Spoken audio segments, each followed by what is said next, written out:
right, so let's start with the very basics of the anatomy of the brain. And I'm not a neuroscientist, but I definitely know a little bit about it. I've done some schooling. I've got a master's degree in clinical social work. I've been a therapist for a few years. The brain can be made like a fist, right? So it evolved from the bottom up, and you'll hear that term a lot in psychology. The brainstem is kind of this part here, and it regulates the most basic things, your heart rate, your blood pressure, your breathing, things like that.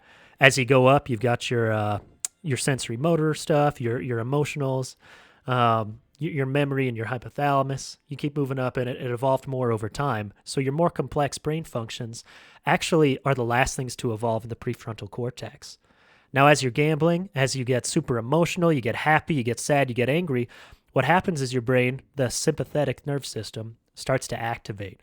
And blood that would normally be in your brain, powering this prefrontal cortex, powering these higher brain functions, starts to slip down into the brainstem, right? So you think about it like this. You're in a car accident, or let's say you're hiking and you see a bear.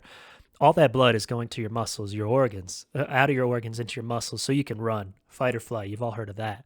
Absolutely. When you're gambling, you're not going into fight or flight. I'm not going to argue that. Nobody's gotten so upset after a loss that they're just frozen. I hope not.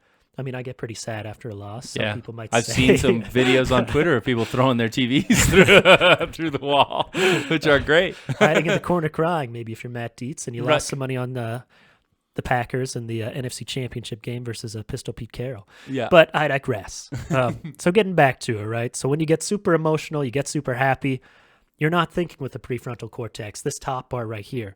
That controls logic. That controls decision-making. That controls everything that you need to be a good sports gambler. In addition to that, when you win, your brain releases dopamine. You get super happy. You get super emotional. When you lose, your brain releases the same amount of dopamine. You're getting happy. You're getting sad. You're getting, hopefully not happy when you lose, but you're getting sad. You're getting super emotional.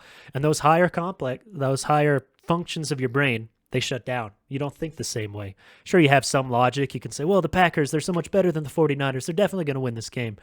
But you're not going to use the risk analysis portion of your brain that you might have before you made the bets.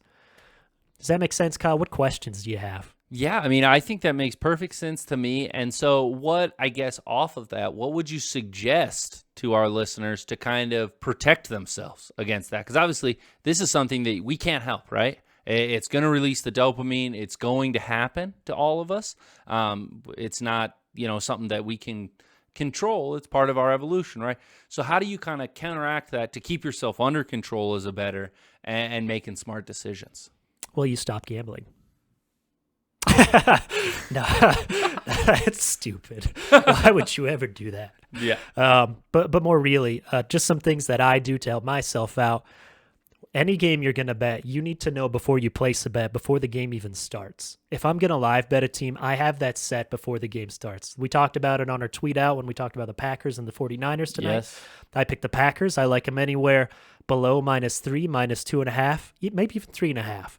That way when the game's going and I've already got a Packers money line bet on the line and they get down a little bit and I see that line drop, I'm not making an impulse decision. Right. A decision where Oh, I'm it's not at thinking. 5. Oh, right, perfect. yeah. I'm going to nail it, and then I'm going to chase my loss a little more. Right. Oh, now they're positive. And if I make a $50 bet, I can cover up for my losses, even if the Packers lose the game. Right. Classic gambler's fallacy, right? You keep chasing your loss more and more, and then a $5 loss turns into a $20 loss, and if you're Matt Dietz, maybe it turns into a $75 loss. Right. Yeah.